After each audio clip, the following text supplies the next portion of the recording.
네, 시청자 여러분 안녕하십니까? 세상을 바꾸는 시민 언론 그리고 더 탐사가 함께하는 시사 톡톡입니다. 한 사람의 대통령을 잘못 뽑으면 나라가 어떻게 나락으로 떨어지고 있는지를 좀 실감하고 있는 요즘인데요. 반면에 우리 국회 한 명의 그 국회의원이 얼마나 또 소중한지, 그리고 왜 국회 다수당이 장악하고 있는 국회에서 소수당의 목소리가 필요한지를 보여주고 있는 분이죠. 우리 기본소득당의 용혜인 의원님 오늘 특별 출연하셨습니다. 네, 안녕하세요. 안녕하십니까? 반갑습니다. 네, 그리고 우리 민들레 임용지 대표님도 늘 함께 자리에 같이 했고요. 잠시 우리 이제 용 의원님 모시고 오늘 할 얘기가 참 많습니다. 그래서 이제 민들레 먼저 그 주간 뉴스, 지금 이제 세 번째 늘 이제 방송할 때마다 조금씩 나아진다는 우리 내부 평가가 있는데 외부에서는 어떨지 모르겠네요. 예, 우리 에디터 분들 아주 열심히 참여하고 있고요. 그래서 뭐 나날이 좋아지고 있더라고. 저희들은 자평하는데 우리 시청하시는 분들은 어떻게 보실지 모르겠네요. 더욱더 좋아질 것입니다. 자, 우리 본격적으로 요즘 제일 전국의 그 핵심 이슈죠. 홍범도 장군을 비롯한 우리 독립 영웅들을 이제 육사 교정해서 그 흉상을 철거하게 한다라고 하는 문제를 놓고 지금 논란이 빚어지고 있는데 우리 박승철 기자가 이 문제를 아주 다각도에서 조명을 했습니다. 민들레에서 지금 이 문제를 집중적으로 좀 다루고 있는데요. 뭐 그야말로 난데없는 일이지 않습니까? 어처구니가 없는 일이고, 이 다섯 분들, 사실 이 한 분 한 분들이 다 각각 이제 항일 독립투쟁의 영웅들이지만은 사실은 여기에 이제 이범석 장군과 그러네요. 이범석 그리고 그렇죠. 다섯 분 중 이범석 이 장군은 사실 이제 해방 후에 귀국을 해서 총리까지 지냈죠. 상당히 이제 어떤 뭐랄까 그런 보상을 바라고 한 건 아니지만은 이를테면 어느 정도의 이 지상에서의 영예를 누렸죠. 하지만 다른 네 분들은 홍범도 장군, 지청천, 유해영 선생님. 유해영 선생님은 사실 수천 원의 가산을 털어서 나가신 분인데 정작 그 자신은 한 끼니를 먹을 게 없어가지고 기아에 헛되겠던 분이죠. 홍범도 장군이야 뭐 말을 나이도 없이 그 2억에서 중앙아시아에서 쫓겨나가가지고 극장의 수위로 이렇게 말년을 보낸 분이잖아요. 이렇게 아주 결국은 살아생전에 이렇다 할 어떤 그 이런 그 자기가 바랐던 어떤 그런 조국의 해방은 물론이고 일신의 어떤 이런 행복다운 행복을 누리지 못한 분들이에요. 그래서 저는 이번에 이 흉상 철거 이것은 사실상의 두 번의 죽음이다. 두 번, 세 번의 죽임이다. 이렇게 얘기를 하고 싶어요. 우리가 그 중학교, 고등학교 때 그 역사, 뭐 국사 시간에 대표적인 항일 무장 독립 투쟁 하면은 우리 김자진 장군의 청산리 전투, 홍범도 장군의 이제 봉오동 전투 이렇게. 그렇죠. 지금도 이제 그 뭐 기억이 생생한데 우리 용 의원님은 어땠습니까? 혹시 국사 시간에 두 분의 이름을 열심히 배웠죠. 그죠? 다 열심히 배웠고 제가 얼마 전에 이제 그 한국사 능력 검정 시험을 본 적이 있는데 그러면서 최근에도 사실은 이 근현대사를 배우면서 이제 좀 많이 기억을 했던 분들입니다. 근데 사실 이렇게 갑자기 대한민국 정부 주도하에 국민적으로 이런 논란이 생길 거라고는 사실 좀 예상을 못했고요. 대한민국 국민 전체를 역사 공부를 시키게 되는 이런 코미디가 사실은 좀 뭐라고 할까요? 이렇게 서글프다라는 생각이 좀 들었습니다. 이제 만약에 악법이지만은 국가보안법이 만약에 글자 그대로요 국가보안을 지키는 법이라고 한다면은 가정을 할 때 이번에 이 사태를 일으킨 사람들이야말로 이를테면은 국기를 물러난 것이고 국가보안법 위반이에요. 잠시 이렇게 그 5년 전 사진으로 한번 돌아가 보도록 하겠습니다. 이게 이제 다섯 분의 독립 영웅들을 이제 육사 교정에 이제 모실 때의 사진인데요. 지금 저걸 보면은 요 5분의 흉상을 만들기 위해서 그 탄피 300kg을 이제 녹여서 제작을 했다. 그렇죠. 예. 여러 가지 상징적 의미가 있죠. 예. 그러니까 지금 병사들의 어떤 지금의 한국군의 병사들과 그리고 사실상의 우리 국군의 설립자라고 할 수 있는 이분들 간에 연결한 것이죠. 이 탄피라고 하는 걸 통해서. 그렇기도 하고 이 우리 홍범도 그다음에 우리 김자진 장군은 그 당시에 그 이게 탄피가 없어가지고 그렇죠. 탄약이나 이 총이 그렇죠. 없어서 제대로 참 싸우기가 곤란했는데 지금은 그러니까 그런 정신을 좀 그 상징하는 차원에서 이렇게 탄피를 녹여서 네. 2018년도에 이렇게 참 뜻깊은 흉상 제막식을 가졌는데 불과 5년 만에. 불과 5년 만이죠. 예. 예. 그리고 이게 2018년이었고 그로부터 3년 뒤인 2021년이었죠. 예. 겨우 2년 전이었죠. 홍범도 장군의 유해가 카자흐스탄으로부터 고국으로 그리던 조국으로 봉환된 게 겨우 2년 전이었습니다. 네네. 예. 아마 홍범도 장군께서 지금 살아서 이 장면을 보신다면은 다시 나 돌아가야 되겠다. 이런 조국을 내가 그리던 것이 아니다. 그렇게 말씀하실지 모르죠. 네네. 자, 그동안에 우리 윤석열 대통령 그 취임 후에 여러 가지 망언들을 쏟아내고 있는데 이 홍범도 장군 흉상 이전 관련해서도 어김없이 또 윤 대통령이 논란이 되는 발언을 하셨어요. 그 홍범도 장군의 뭐 항일 공로는 인정하지만 육사보다는 동직기념관 같은 곳에서 기리는 게 뭐 적합하다 이런 얘기를 했고 또 이진복 정무수석은 논란이 있는 건 사실이다. 이제 그런 부분들을 걸러주는 것도 괜찮겠다. 뭐 그 외에 뭐 다수 뭐 국힘당에서 여러 비슷한 얘기들이 많았는데 어떻게 보셨습니까, 용 의원님은? 저는 이분들이야말로 반헌법 세력이 아닐까라고 생각합니다. 그러니까 대한민국 헌법 전문에 그러니까 대한민국은 그 3.1운동으로 이렇게 수립된 임시정부의 법통을 따른다라고 되어 있거든요. 그리고 임시정부의 법통을 따른다면 당연히 이 군의 그 우리나라 육군사관학교의 정체성이라는 것도 거기에서부터 출발을 할 수밖에 없습니다. 근데 그것을 인정하지 않겠다. 그러니까 봉오동 청산리 전투를 치렀던 독립군을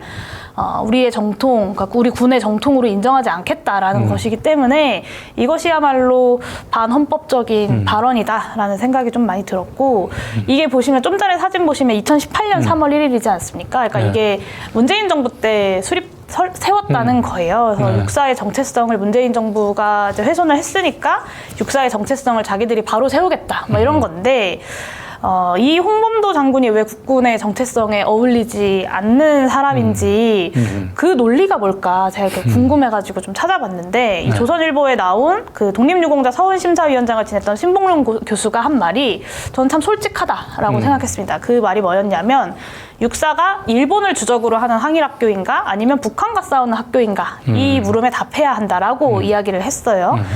이 대한민국 육군사관학교는 북한과 싸우는 학교여야 하기 때문에 그 이전에 뭐 백선엽 같은 사람들처럼 간도특솔대로 독립운동가들을 독립운동가들과 전투를 벌였든 아니면 친일 행적을 했든 독립운동을 했든 따지지 말자라는 이야기를 사실 여기서 하고 있는 거거든요. 그러니까 우리는 북한이랑 싸워야 하기 때문에 독립운동은 잊자라는 이야기를 윤석열 정부가 하고 있는 것이다라는 생각이 좀 들었습니다. 네. 반헌법적인 그 발상으로 연결 지을 수 있는 대통령의 이제 망언에 대해서 일단 지적을 해주신 것 같은데 최근에 이 윤석열 대통령이 이 흉상 이전과 관련해 가지고 뭐 자신이 그 국무회의 또 휴식 시간에 했던 얘기를 놓고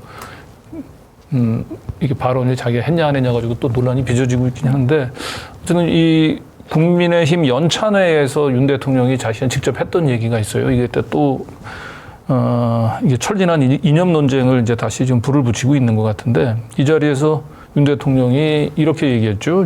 제일 중요한 건 이념이다.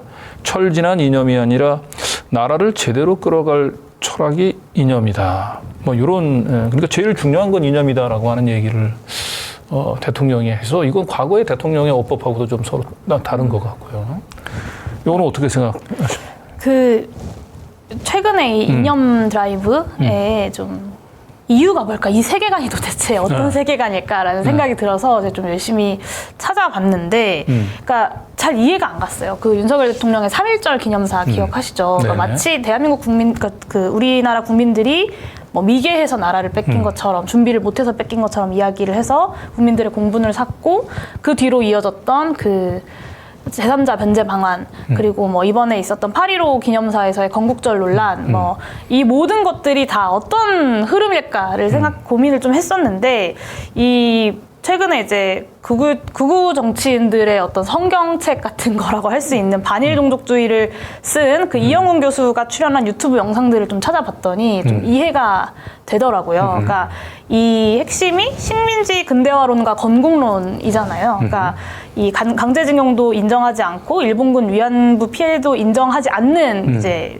건데, 이 이승만 계열의 그 미주에서 진행됐던 독립운동을 제외하고 중국에서 진행된 독립운동이나 뭐 이렇게 소련 지역에서 진행된 독립운동들은 이 소련의 도움을 받았거나 아니면 중국 국민당 아니면 중국 공산당의 도움을 받았기 때문에 독립적이지도 않았다. 그렇기 때문에 이승만이 했던 독립운동만이 진정한 독립운동이다라는 이야기를 이제 하고 싶은 건데, 저는 이 윤석열 정부가 특히 제8.15 그 기념사에서 얘기했던 건국론이 사실은 그 정점을 찍었다고 보고, 이 말로는 이제 자신들은 이제 뭐 그 책에 동의하지 않는다고 하지만 사실은 유튜브에서 다 간증했었던 뭐 김영호 통일부 장관부터 시작해서 뭐 그 김광동 진실과 화해 위원장까지 그런 인사들을 계속해서 기용하고 정강훈 목사와 제대로 손절하지 못하고, 그리고 또 국민들이 이해할 수 없는 이런 뭐 흉상 관련된 논란들 아니면 8.15 기념사 논란들, 이것들을 계속해서 불러일으키고 있는 게 이런 세계관 속에서 본인들 나름대로의 어떤 역사 바로 세우기 같은 것을 하고 있는 것이 아닌가라는 생각이 드는데, 이게 사실 굉장히 우려스러운 건요. 이런 방식의 역사를 뭔가 새롭게 구성하고 자신들의 입맛에 맞게 구현하는 것이 바로 독재자들이 해왔던 일들입니다. 히틀러도 그랬고 소련도 그랬고 김일성도 사실 그랬거든요. 그래서 이런 방식으로 역사 전쟁을 벌이고 있는 것이 참 부적절하고 또 앞으로 대한민국에 어떤 영향을 끼칠지 참 우려가 됩니다. 네. 저는 이제 윤석열 대통령이 글쎄요, 이거 어떤 생각을 가지고 이런 얘기를 했는지 모르겠는데, 좀 이념이 저는 뭐 그 중요하다라고 하는 점에 대해서는 동의는 합니다. 그렇죠. 그죠? 네. 네. 이념이 중요하긴 해요. 그런데 그 이념이 이제 그 시대 정신과 이제 부합을 해야 되고, 국민들 그리고 우리나라가 어느 쪽으로 이끌어가야 어디로 나갈 것인지 하는 비전 제시하라고 하는 차원에서 이념이 대단히 중요하죠. 근데 사실 그동안에 윤석열 대통령은 대통령 되고 난 뒤에 나라를 어떻게 이끌어갈 것인지 사실은 이념이 없는 상태예요. 바로 그게 문제죠, 사실은. 사람이 이념 없이는 살 수가 없는 거죠. 의미 있는 삶을 살 수가 없죠. 예컨대 민주주의라고 하는 이념이 있지 않습니까? 우리가 민주주의라고 하는 이념을 추구를 하는 것이죠. 또 그것이 예컨대 뭐 자본주의에 대해서 옳건 그르건 간에 자본주의 하나의 이념인 것이고, 이제 우리 어떤 삶의 도리라고 할 수 있는 이른바 뭐 진선미, 사실 이것도 이념이에요. 그러니까 이념이 중요하다고 하는 말은 전적으로 옳은 말입니다. 근데 지금 이 얘기를 하는 발언자, 이 발언을 한 사람이 갖는 문제는 이념이 과연 무엇인지에 대해서 이해를 하고 있냐는 것이죠. 매우 얕은 이해 또는 매우 정반대되는 이해. 예를 들면 자유라고 하는 이념을 얘기를 하면서 자유에 대해서 어떤 제대로 된 이해를 하고 있는지, 바로 그것이 이념을 얘기해서가 문제가 아니라 도대체 이념이 무엇인지에 대해서 최소한의 지식과 이해가 없다고 하는 것, 그것이야말로 사실은 진짜 문제죠. 네. 사실 어떻게 보세요? 저는 이전에 이제 대통령 선거 시기나 이럴 때 윤석열 대통령의 말들을 들어보면 이렇게 별로 이념이 없다라는 것이 딱 잘 어울렸던 후보였다고 생각하는데, 최근에는 이 극우적인 색채를 띠는 뭐 유튜브를 보시고 그러는 거든 아니면 뭐 그런 책을 보셨든 간에 좀 그런 편향된 방식의 학습들을 많이 하신 것이 아닌가. 그래서 사실은 그게 저는 이게 총선 전략이면 차라리 좋겠어요. 근데 저게 대통령의 신념인 것 같아서 사실 저는 그게 더 두렵습니다. 네. 그 신념이라고 얘기하는 건 사실은 이제 오랜 본인들의 그 고민과 또 살아온 경험들이 축적이 돼서 만들어지는 건데 사실 불과 한 2년도 채 안 된 시점에 윤석열 대통령이 6월 달에 윤봉길 기념관에서 그 대권 출마 선언식을 했거든요. 그 당시 처음 얘기했던 게 뭐냐면 우리는 이념의 죽창가를 이제 벗어 던지고 실용주의로 나가야 된다는 얘기를 본인이 그 자리에서 했었거든요. 그렇죠. 이게 불과 2년도 안 돼서 이념이 제일 중요한 건 이념이다 이렇게 얘기를 하니까 지금 우리 용 의원님께서는 이건 윤석열 대통령이 뭐 새롭게 생긴 이념인 것 같다라고 얘기를 하는데 제가 보기엔 그게 본인이 학습해서 만들어진 이념이 아니고 예. 저 유튜브를 너무 많이 보신 것이 아닌가 그렇죠. 그렇죠. 이제 그것이 일종의 학습이 되겠죠. 네. 이제 이른바 이제 특정한 극우 유튜버들을 집중적으로 아마 본지 몰라요. 그러니까 짧은 기간에 급조되고 주입돼, 네? 그리고 주변의 몇 사람들에 의해서 아주 어떤 그쪽의 그 무리에서 통용되는 그런 인식과 어떤 지식들이 있잖아요. 예를 들면은 지금 대일 굴종 외교를 주도하고 있다고 얘기되고 있는 김모 수석 있지 않습니까? 김태효죠. 이 사람이 가지고 있는 정말 아주 노골적인 친일 의식, 그리고 그 기반에 있는 어떤 그 대미 맹종적인 의식, 그리고 또 그걸 따바치는 아주 그 낡은 반공주의 이런 것들이 이 하나의 백지 상태와 같은 한 사람의 머릿속에 지난 1년 동안에 집중적으로 투입된 것이 아닌가. 그것이 아마 우리 용 의원님이 말씀하시는 것처럼 오히려 그것이 뭔가 나름대로의 지금 체계화되는 과정에 있다. 어떤 그 윤석열이라고 하는 사람의 머릿속에서 이것이야말로 정말 위험한 것이 아닌가 하는 어떤 그런 경각심을 가질 필요가 있다고 봐요. 네. 자, 근데 문제는 최근에 이 홍범도 그 장군 흉상 그 이전 논란이 그 점점 더 이 확전 일로에 있습니다. 그래서 광주에서 그동안 추진해 오던 이 정율성 우리 선생님 정율성 기념공원 이 부분들에 대해서 지금 정부 여당이 그래서 지금 이 색깔론을 꺼내들면서 반대를 하고 있거든요. 예, 그래서 이 이제 광주에서도 지금 여러 가지로 그 이 정부가 갑작스럽게 이 수년간이 아니죠. 그 이미 과거 정부 때부터 김영삼 아마 이게 노태우 정부 때부터 추진해 오던 그렇죠. 그죠? 그 역사가 오래됐죠. 노태우 정부가 이제 그 북방 정책을 아마 시작을 하면서부터 추진되던 사업인데 이걸 갑자기 윤석열 정부 들어가지고 지금 저 제동을 걸려고 좀 하고 있어서 그 정부 여당에서 아까 잠깐 이게 총선 전략 얘기도 하시긴 했는데 이게 자꾸 이렇게 색깔론을 이렇게 철진한 색깔론을 들고 나온 이유가 그 의도가 지금 뭐라고 보십니까?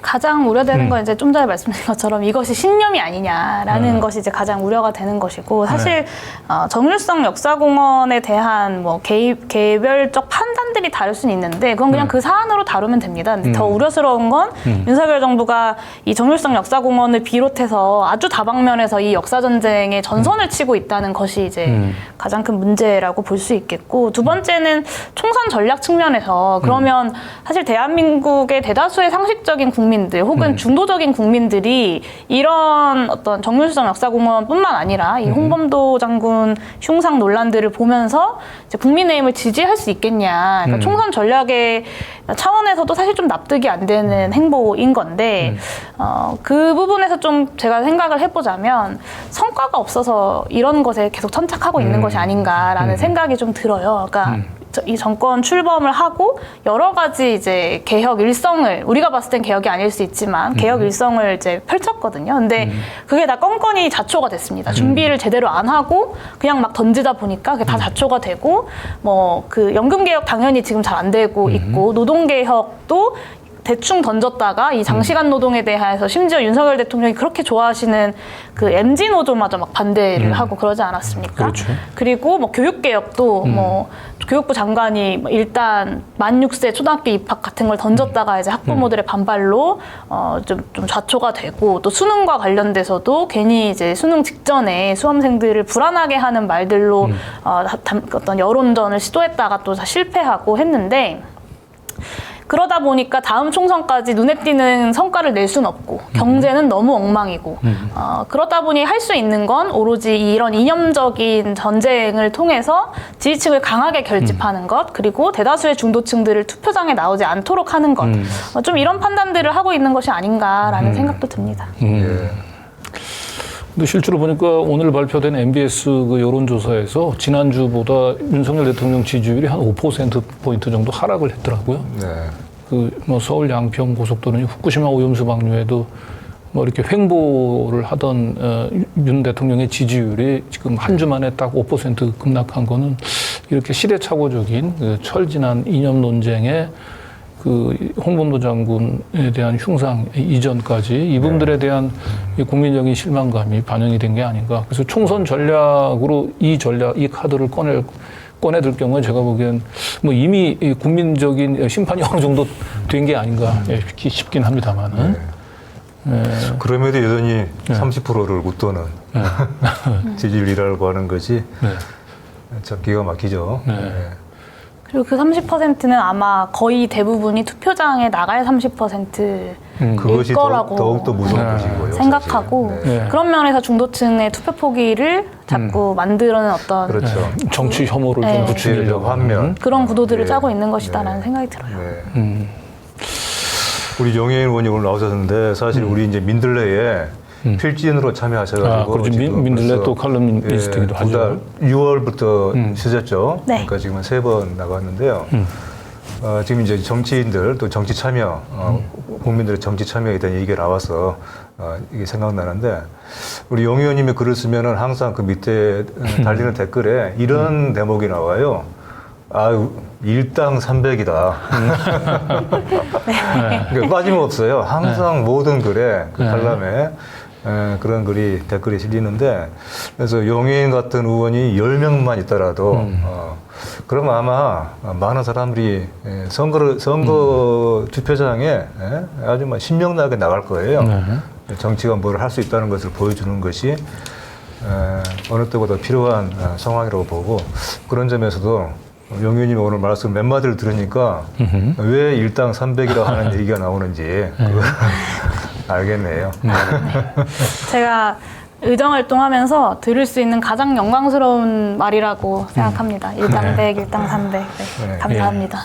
네, 윤 대통령이 저 뭐 신념이 있는지는 모르겠는데 신념이라고 얘기하는 건 우리 좀 용 의원님 이런 분들 얘기하는 여기서 이제 우리가 신념이라고 얘기를 하는 거죠. 그리고 윤 대통령은 이 홍범도 그 흉상 이전과 관련해 가지고 여론이 조금 불리하게 돌아가니까 지금 본인이 했던 얘기도 지금 부인을 하면서 다시 뭐 좀 뒤로 좀 숨는 듯한 모습을 좀 보이거든요. 늘상 해오던 대로죠. 예.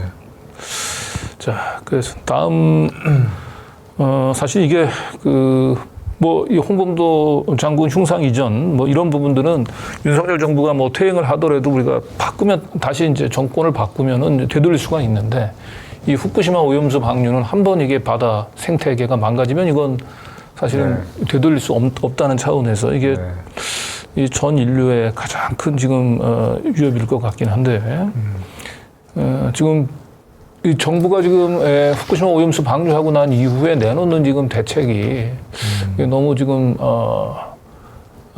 좀 한심스러운 지경이죠. 지금.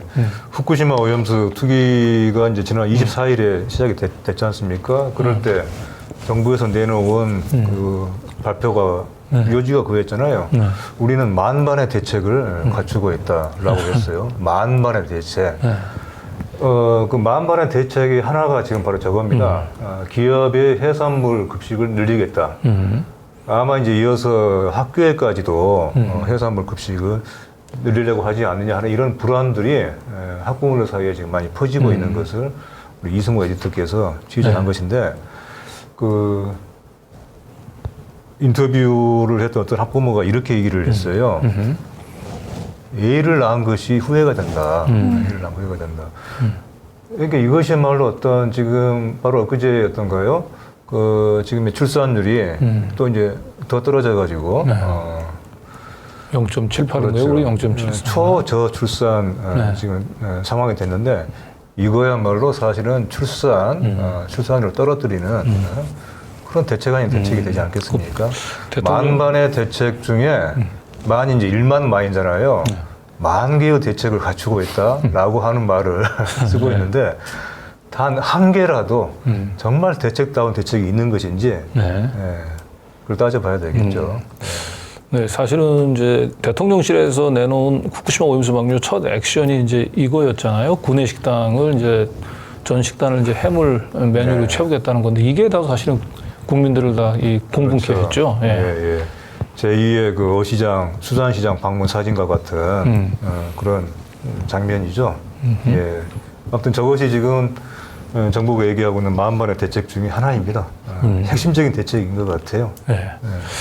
자, 우리 용 의원님은 좀 어떻게 보셨습니까? 그 정부가 이제 후쿠시마 오염수 방류하고 난 이후에 나온 대책이라고 얘기하는 게 뭐 급식에서 뭐 해산물 그 메뉴를 늘리고 전반적으로 뭐 우리 수산물 소비 촉진을 위해서 정부가 뭐 적극적으로 나서겠다. 그리고 내년도에 보니까 후쿠시마 오염수 방류 예산이 거의 7,800억인가? 예. 잡혔죠. 올해 예산보다도 한 39% 이상, 그러니까 40% 가까이 증액이 됐는데 대부분 다 뭐 우리 이제 그 연안 앞바다에서 이제 그 오염도를 측정하는 예산이라든지 아니면 뭐 오염수 방류와 관련된 뭐 홍보와 관련된 예산. 그래서 이게 다 무용한 예산이거나 아니면 일본 정부가 오염수를 방류하지 않으면 사실은 불필요한 예산을 우리가 지금 늘리고 있거든요. 그래서 지금 뭐 국회 안에서 또 곧 있으면 이제 예산안 심사가 시작이 될 텐데 정부의 이제 이 같은 지금 후쿠시마 오염수 방류에 대한 대응책은 어떻게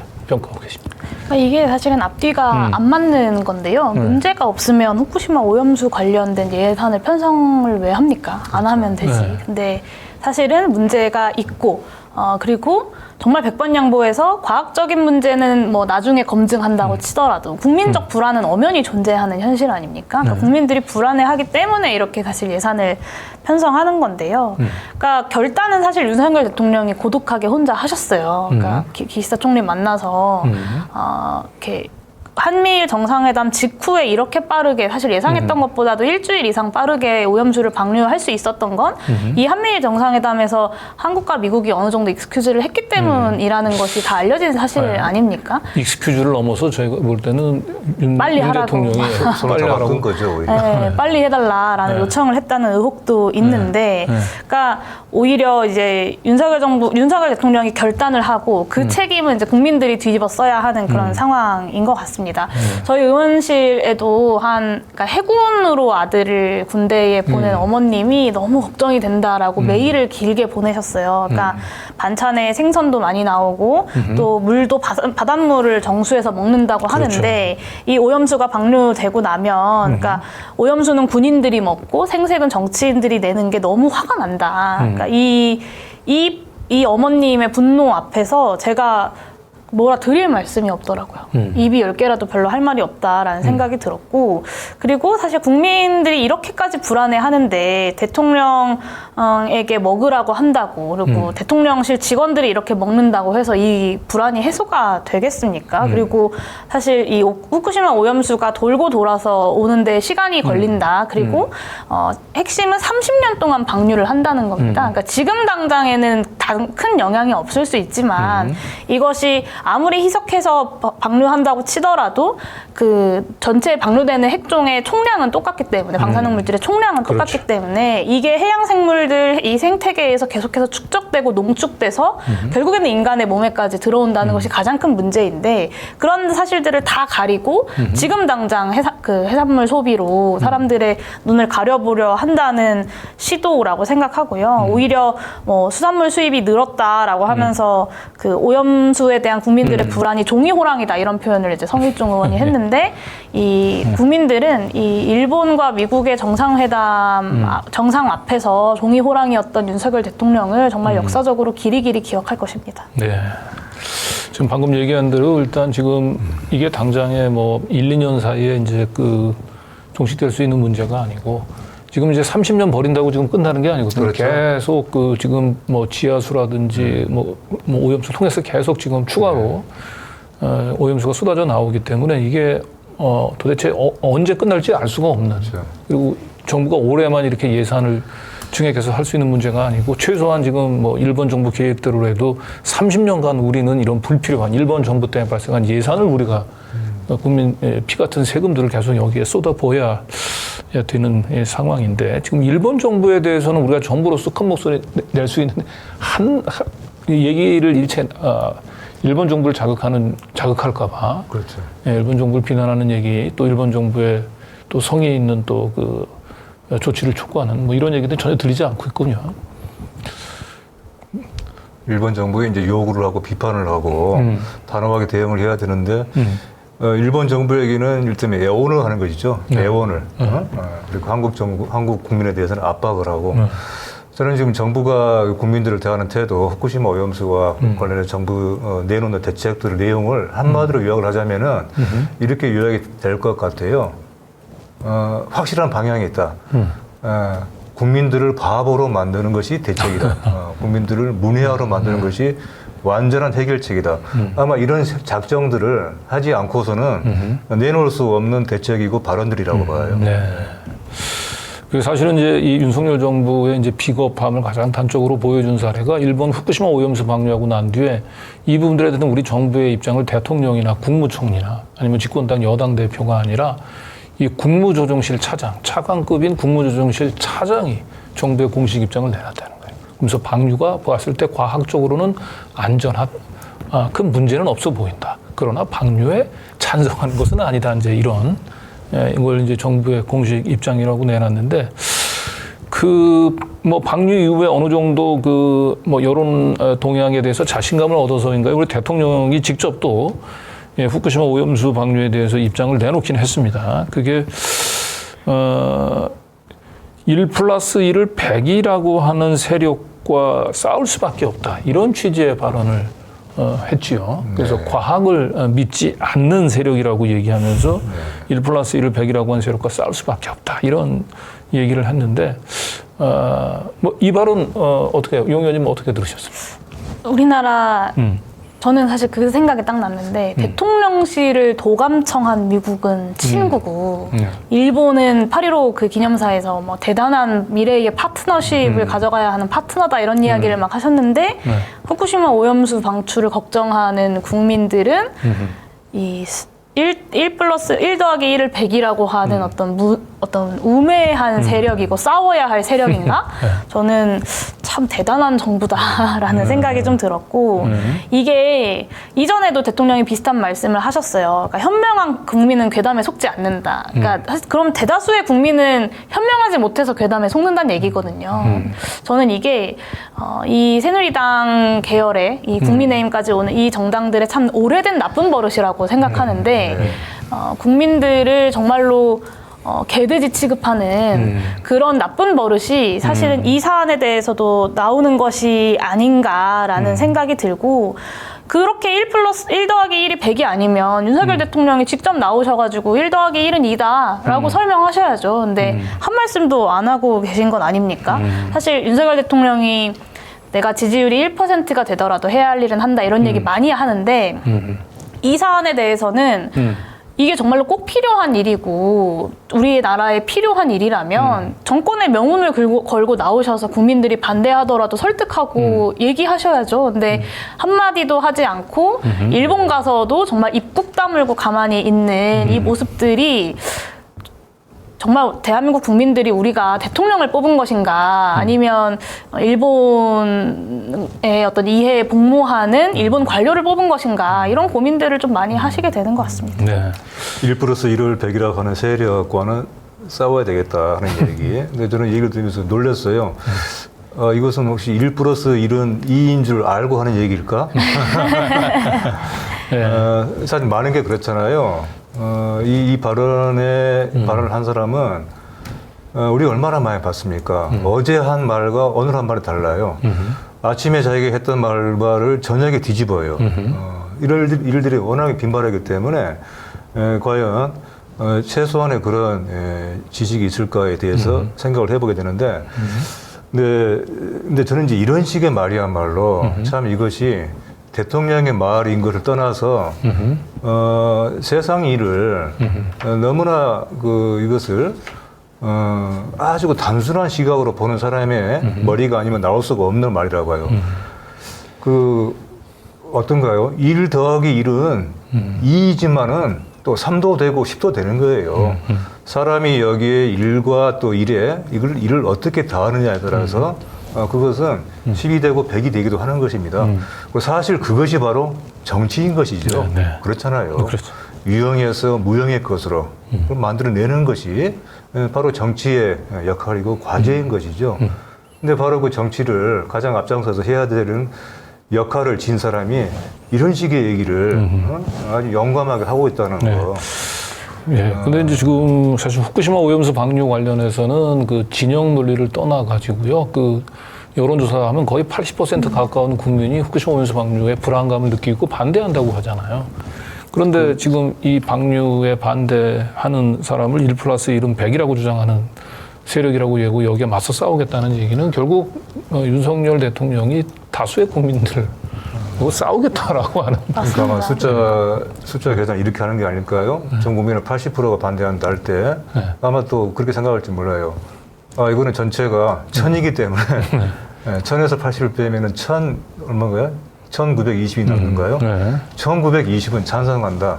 아마 또 이런 식의 산수를 자기 머리만의 산수를 하고 있는지를 모르죠. 네. 저는 기시다 총리보다도 못하다 이런 생각이 좀 들었어요. 맞습니다. 네. 예. 기시다 총리가 이 후쿠시마 오염수 방류 결정을 하고 일본의 후쿠시마 어민들이나 이렇게 찾아와가지고 그렇죠. 30년 동안 방류를 하는데 이 30년 동안 내가 살아있는 동안은 무조건 문제가 생기면 내가 책임지겠다. 내가 어떤 자리에 있던 어떤 역할을 하고 있던 간에 다 내 책임이다라고 얘기했거든요. 근데 윤석열 대통령은 그런 정도의 이야기도 국민을 안심시키려는 이야기도 하지 않고 있다는 점에서 참 우리가 이제 이 후쿠시마 오염수 방출 관련돼서 일본과 기시다 총리를 많이 비판하지만 우리나라 대통령은 저 기시다 총리만도 못하다라는 생각도 좀 들었습니다. 네. 아마도 이제 윤석열 대통령이 이제 요 얘기하면서 이제 후쿠시마 오염수 그 방류에 반대하시는 분들은 과학이 아니고 이제 괴담에 흔들리는 사람이었는데 과연 윤 대통령이 이 오염수 방류에 대해서 과학적인 이해가 얼마나 깊은지 사실은 제대로 된 IAEA 보고서를 한 페이지라도 읽어봤는지 의문이고 윤석열 대통령은 과학을 믿는 게 아니고 제가 볼 때는 그냥 일본 정부를 믿는 게 아닌가. 기시다 총리를 그냥 그대로 믿는 게 아니야 그런 생각을 해보는데 어제죠 그 한덕수 국무총리를 비롯해가지고 그 국힘당의 그 주요한 이제 이 책임자들이 갑자기 이제 더 이상 후쿠시마 그 오염수를 저희는 더 탐사에서는 오염수도 아니고 핵폐수로 부릅니다만은 오염수로 부르지 말고 이걸 처리수로 부르자라고 지금 예, 그런 이제 얘기들이 계속 쏟아져 나오고 있는데 이런 그 이 정부 그 여당이 이렇게 나서서 일본 정부를 대변해서 이렇게 오염수를 처리수라고 부르자는 이런 까지 얘기를 하면서 이렇게 여론몰이를 하고 있는데 이런 부분들에 대해서는 우리 의원님 어떻습니까? 네, 얼마 전에 미국이 이제 동해를 일본해라고 표기하지 않았습니까? 그렇죠. 근데 대한민국 정부가 여기에 대해서 한마디도 안 했거든요. 네. 그래서 이 후쿠시마 오염수를 처리수로 바꿔야 한다라는 한덕수 총리의 이 입장을 보면서 좀 있으면 동해도 일본해로 바꿔 부르자고 하는 것이 아닌가라는 생각도 좀 들었습니다. 그러니까 이 일본 정부와 한국 정부가 유일하게 달랐던 게 이 오염수라는 단어 문제였는데 이제 정말 일본 정부와 한국 정부의 입장이 완전히 같아지는 거죠. 그러니까 전 세계가 오염수라고 하고 핵폐수라고 하는데 일본 정부가 요청한 것도 아닌데 한국 정부가 알아서 처리수라고 이 용어를 바꾼다? 기시다 총리 입장에서는 얼마나 가려운 곳을 긁어주는 든든한 동료겠습니까? 네. 저는 정말 누구의 말을 듣고 대한민국 정부가 움직이는가라는 말을 좀 하고 싶습니다. 그렇습니다. 그러니까 처리수라고 할 때 생각나는 것은 아마 이제 내심에는 차라리 이것을 1급수로 좀 불러달라. 1급수로 바꾸자라고 하는 얘기를 솔직히 아마 1급수. 하고 싶어 할지 모르겠어요. 실제 지금 그런 태도잖아요.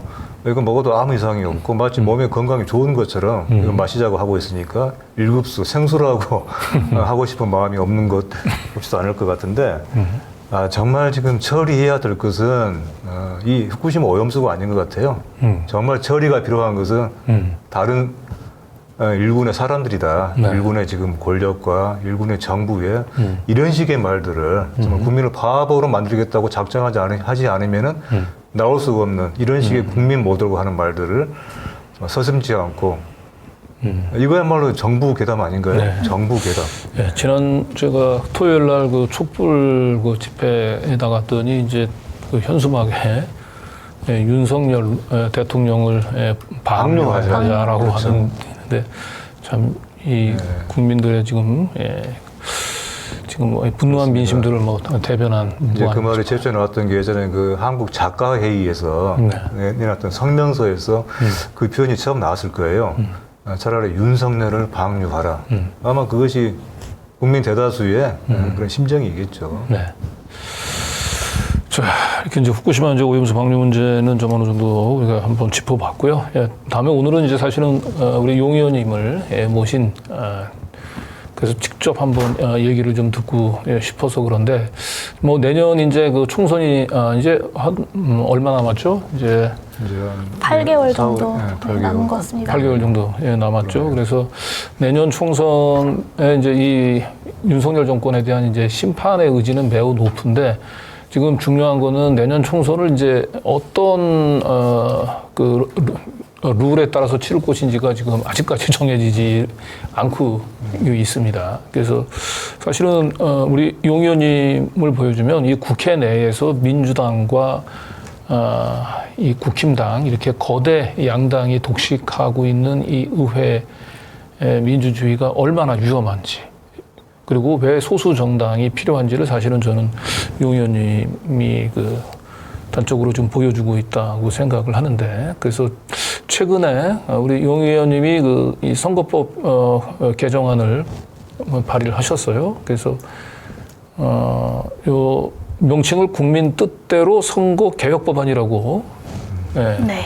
뭐 법안명은 선거법 개정안이겠죠. 공직선거법. 네, 공직선거법 개정안, 정당법 개정안 이렇게 두 가지입니다. 네, 그래서 국민 뜻대로 선거개혁법안을 발의를 하셨고 연동형 비례대표제 그 강화를 이제 핵심으로 하는 내용이거든요. 그래서 아마 근데 이제 국민들 입장에서는 연동형 비례대표제가 뭔지 사실은 좀 많이 생소할 겁니다. 그래서 그걸 아마 알기 쉽게 표현하기 위해서 국민 뜻대로 선거개혁 법안이라고 얘기를 하신 것 같은데 일단 좀 내용이 좀 생소하고 좀 어렵게 느껴지는 우리 시청자분들을 위해서 이 법안 내용의 주요한 내용이 뭐고 그 취지가 뭔지를 좀 간략히 설명을 부탁드릴게요.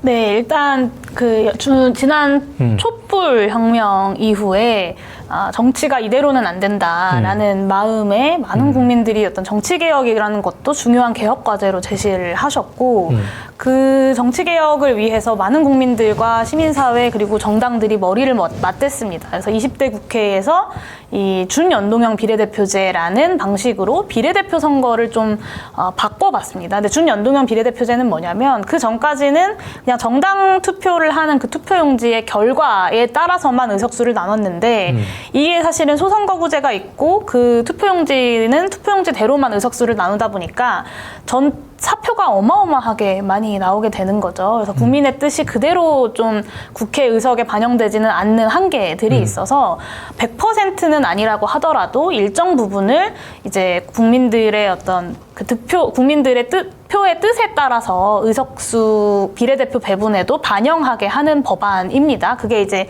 지난 21대 총선에서 치러졌던 준연동형 비례대표제인데요.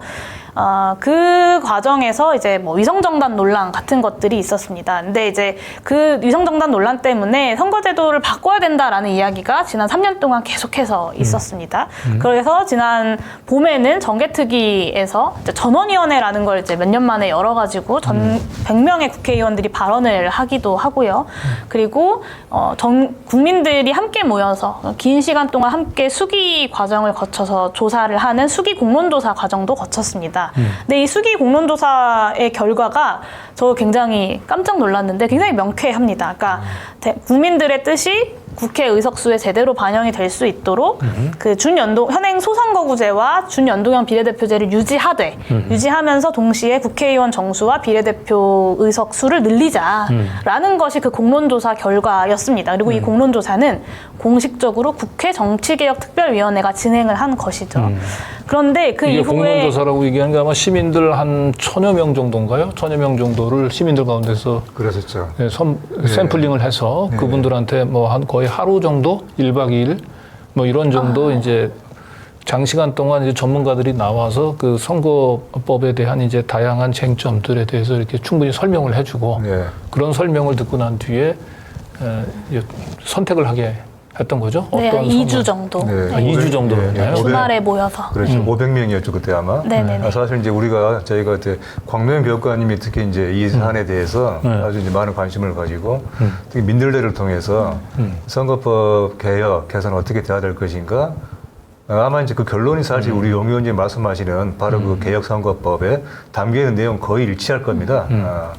그래서 어떻게 시민들의 집단 지성의 힘에 의해서 이런 합리적인 결론이 나왔는가를 아마 우리 이 방송을 그 전에 보셨으면은 아마 많은 분들이 아시겠지만은 지금 이제 그때 걱정했던 것과 같은 상황이 지금 벌어지고 있는 거잖아요. 예. 그러니까 그 네, 국회 그렇습니다. 정개특위 주도로 해가지고 공론화 여론조사를 해서 거기서 나온 이 뜻은 기본적으로 뭐 비례대표성들을 좀 제대로 강화하자라고 하는 차원이잖아요. 비례성의 강화, 사표를 최대한 줄이면서 최대한의 등가성이잖아요. 그리고 다원성의 확보.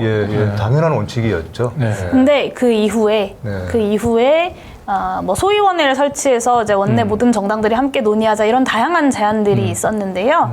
결국에는 국민의힘과 더불어민주당 2+2가 2명씩 모여서 밀실에서 계속해서 논의를 해왔습니다. 근데 최근에 그 병립형, 그러니까 촛불혁명 이전의 선거제도로 돌아가려고 국민의힘과 더불어민주당이 어느 정도 의견의 이 합의를 보고 있다라는 정황들을 좀 제가 확인을 했고요. 그래서 이번 주에 관련돼서 이제 비슷한 고민을 하고 계시는 이탄희 의원님 그리고 최강욱 의원님과 이제 기자회견을 했습니다. 그래서 이 병립형, 특히나 국민의힘이 주장하고 있는 촛불 이전의 선거제도로 돌아가자라는 것에 대해서 저는 민주당이 어쨌든 촛불 개혁을 완수하고자 했던 그리고 그 촛불에 함께했던 정당으로서 촛불 이전으로 선거제도를 국민의힘 뜻대로 돌리자라는 것에 어떻게 합의를 할 수 있는가라는 생각이 좀 들었고 사실은 지금도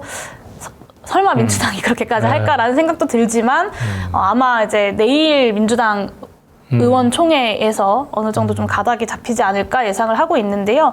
저는 이 결과가 그러니까 위성정당에만 자꾸 집중을 하다 보니까 나온 결과라고 생각합니다. 그러니까 위성정당보다는 이 준연동형 비례대표제가 실제로 어떻게 국민들의 뜻을 그대로 반영할 수 있는지를 그 제도를 보완하기 위한 고민들을 해야 되는데 위성정당 막아야 돼가 너무 강하니까 이 위성정당을 막아야 하니까 병립형으로 돌아간다. 국민의힘 말이 맞다. 이렇게 가게 되는 거죠. 그렇게 욕도하고 있죠. 그러니까 일단 꼬리가 머리를 흔드는 식으로 그렇게 지금 전개가 되고 있어서 뭐 민주당이나 뭐 국민의힘 입장에서는 뭐 크게 그 자기 뭐 불리한 안이 아니니까 이제 그 부분들에 대해서 서로 이제 이해관계가 일치해서 밀실 지금 회의가 지금 진행이 되고 힘들게 그 공론화 여론조사를 통해서 얻어진 국민들의 뜻과는 좀 반대로 지금 밀실에서 그렇습니다. 양당이 민주당이 작은 것을 얻으려다가 큰 것을 놓치는 거예요. 국민의힘당과 이런 선거법 일종의 야합이라고 할 수 있는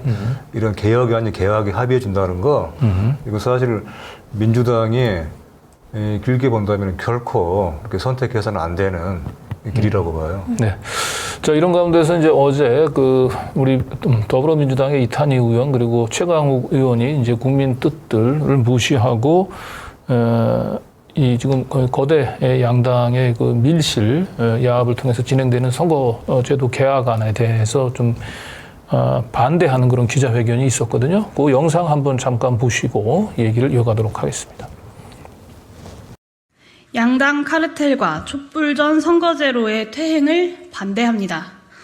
존경하는 국민 여러분, 저희 의원들은 병립형 비례대표제 등 촛불 전 선거제로의 퇴행을 결단코 반대합니다. 특히 병립형 비례제는 초과 의석 확보를 통한 양당 카르텔 보장법이라는 국민적 비판을 면치 못할 것입니다. 최근 양당 지도부 간의 비공개 밀실에서 진행되던 선거제도 개정 논의가 갑자기 병립형 선거제 등 촛불 전 선거제도로의 퇴행이 예상되는 엉뚱한 상황으로 흐르고 있습니다. 네, 저 기자회견 하는데 그래도 혼자 아니고 그래도 같이 민주당의 두 분이 뜻을 같이 하는 의원이 함께 계셔서 좀 보기는 좀 좋습니다. 네, 이제 이탄희 의원님과 제가 이런 흐름에 대해서 좀 고민을 나누고 있었고 그러면서 이제 제가 뭐 혼자 뭐 이걸 제안했다기보다는 이탄희 의원님이랑 그런 고민을 나누던 와중에 이런 걸 한번 해보자라고 해서 이제 시작하게 된 기자회견이고요. 이 최강욱 의원님이 또 뜻을 모아주셨고 그 이후로 이제 어제 하루 동안 저희가 이제 민주당 의원들을 포함해서 이제 그 의원 개인들의 좀 연명을 받았습니다. 그래서 제가 가장 최근에 확인하기로는 이제 현재 44명까지 좀 같이 연명을 해주셔서 민주당 의원들 포함해서 44명입니다. 그래서 한 민주당에서는 한 30명 정도 네, 앞으로 좀 더 많이 이제 모아 나갈 예정이고요. 저는 이럴 때일수록 다시 좀 원칙으로 돌아가야 되는 게 아닌가라는 생각이 들어서 이렇게 그냥 아주 방어적으로 이 연동형 위성정당 금지 조항만 넣자라기보다는 이 선거제도 개혁의 원칙이 무엇인지를 다시 좀 상기시키고 이야기하고 해야 되지 않을까. 그런 면에서 제가 이번 주에 그 국민 뜻대로 선거제도 개혁 법안을 발의하게 된 거고요. 그 독일이나 뉴질랜드처럼 좀 연동형 비례대표제들이 잘 안착된 나라들에서는 오히려 좀 이런 위성정당 문제가 발생하지 않고 있다는 점도 우리가 좀 주목할 필요가 있습니다. 예. 근데 여기서 조금 이제 얘기를 좀 더 이제 연동형 비례대표제 잘 이해 못하시는 분을 위해서 지금 현재 하고 있는 거는 이제 병립형도 아니고 그 연동형도 아닌 좀 그 절충 형이는 이제 준연동제를 실시하고 있는 거잖아요, 지금. 근데 이게 연동형 비례대표제가 되면은 이제 어떤 식으로 국회의원들을 이제 선출하는지를 조금 더 좀 구체적으로 좀 설명하고 그렇게 해서 왜 이 제도가 필요한지를 한번 좀 설명해 주시는 게 좋을 것 같아요. 네, 이제 제가 발의한 법안을 중심으로 좀 설명을 드리겠습니다.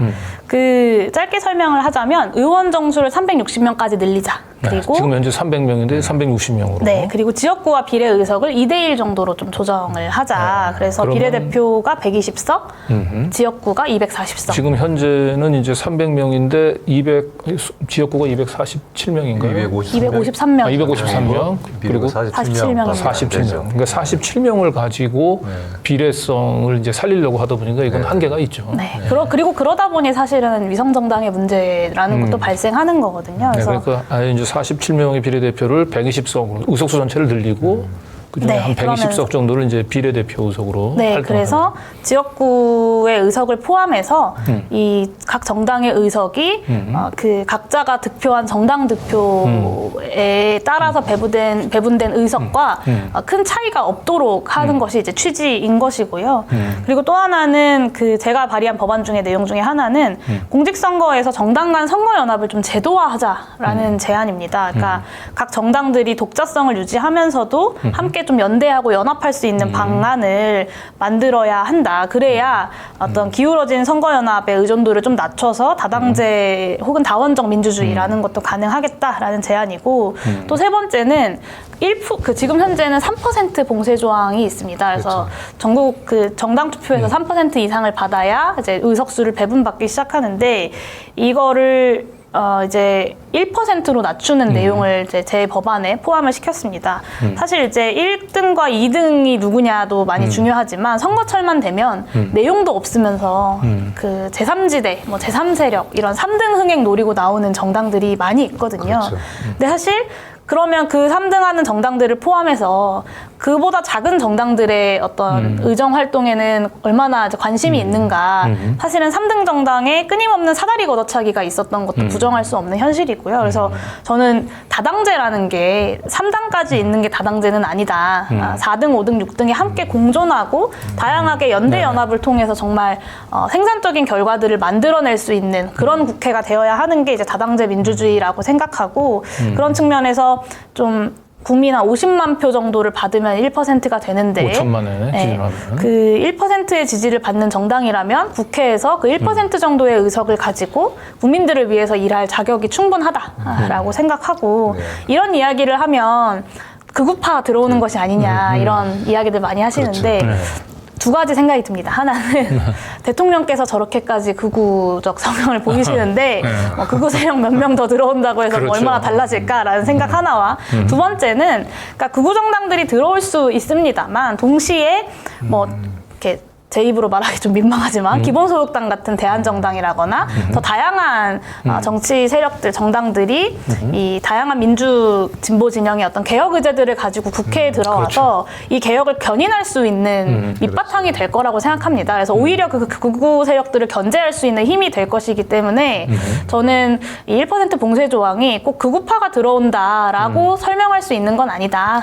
이런 생각이 좀 들었습니다. 네. 그렇죠. 그래서 이제 지금 이제 중요한 연동형 비례대표 이게 자꾸 구체적으로 한번 이제 시뮬레이션으로 설명을 하자면은 지금 용 의원님이 발의하신 거에 따르면은 360석 가운데에서 120석을 이제 비례대표 의석으로 정하자는 거고. 그래서 이제 우리가 그 선거 때 이제 그 정당 투표를 하지 않습니까? 그래서 그 정당 투표한 걸 가지고 이제 비율을 나눠서 예를 들어서 뭐 한 정당이 한 30% 정도 득표를 했다. 그러면 120석 가운데서 30%면 이제 36석이 되는 거죠. 예? 36석. 36석이 되는 거죠. 예. 근데 이미 지역구에서 보니까 여기에 100석을 가졌어. 그러면 거기는 이미 36석 이상을 가졌기 때문에 거기는 한 석도 비례대표를 할당을 할 필요가 없다라고 하는 거죠.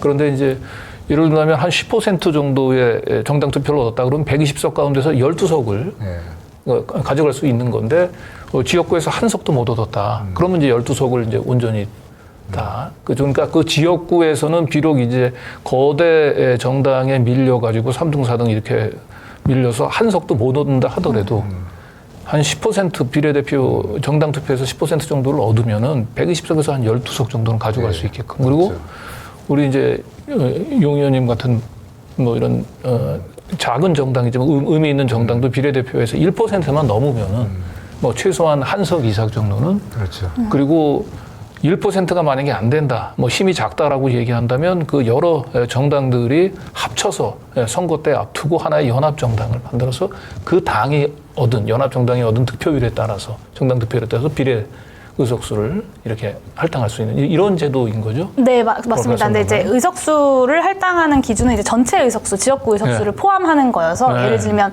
30% 득표를 했다라고 하면 이제 그 300석에 30%가 300% 이제 90석 정도인데 지역구에서 100석을 받았다라고 하면 이제 못 가져가는 그렇죠. 것이고, 근데 이제 만약에 1% 지지를 받은 지역 정당 투표에서 1%를 받은 정당인데 그러면 300석에 1%면 3석이지 않습니까? 근데 지역구에서 만약에 한 석을 가졌다 이러면 이제 두 석을 배정받는 그렇게. 것이고, 한 석도 없었다라고 하면 이제 3석을 다 배정받는 것이죠. 그래서 득표율에 따라서 전체 의석이 어느 정도 좀 골고루 나눠질 수 있도록 하는 법안입니다. 약간의 편차가 있긴 하겠죠. 네, 그러니까, 그 구체적인 수치에서는 조금씩 편차가 생길 수는 있습니다. 네. 그런데 이게 촛불 이제 혁명 이전에 우리 이제 병립형 그 선거 같은 경우는 지금 어떻게 지금 우리가 비례대표 의석을 배분을 했나요? 그 3% 이상을 일단 득표를 해야 되고요. 그리고 50석을 기준으로 전체 비례대표 의석 50석 네, 전체 의석수 그 기준이 아니라, 그러니까 연동형은 전체 의석수 기준으로 그렇죠. 이제 득표율을 판단을 해서 의석을 나누는 건데, 병립형은 지역구는 지역구대로, 그 비례는 비례대로 의석을 나누는 겁니다. 그래서 50석 중에 이제 30%를 득표했다라고 하면 30%만큼의 의석을 가져가게 되는 것이죠. 네. 그러니까 그렇게 되면은 이제 아무래도 그 거대 양당들이 이제 더 압도적인 의석들을 차지하게 되는 거고, 소수 정당은 그야말로 네, 그러니까 소수 정당들이 자기의 득표보다 더 많은 의석을 가져가겠다는 건 아니고요. 이렇게 득표만큼 의석을 나누는 것이 실제로 국민의 뜻을 의석수에 반영할 수 있는 방안이겠다라고 했던 게 이제 지난 20대 국회에서 우리 사회가 합의했던 부분입니다. 네. 그래서 어쨌든 지금 방금 얘기했던 거는 국민 뜻대로 개혁 법안, 선거법 개혁 법안이라고 얘기했는데, 국민들이 원하는 것은 이 대표성 그리고 다원성. 그렇죠. 그러니까 이런 비례성, 등가성. 네. 그래서 그걸 이제 그게 이제 국민들의 뜻이고 국민들의 뜻을 반영하는 그런 차원에서 이제 연동형 비례대표제. 그래서 사실은 더 많은 우리 용 의원님 같은 분들을 국회에서 보려면 그렇죠.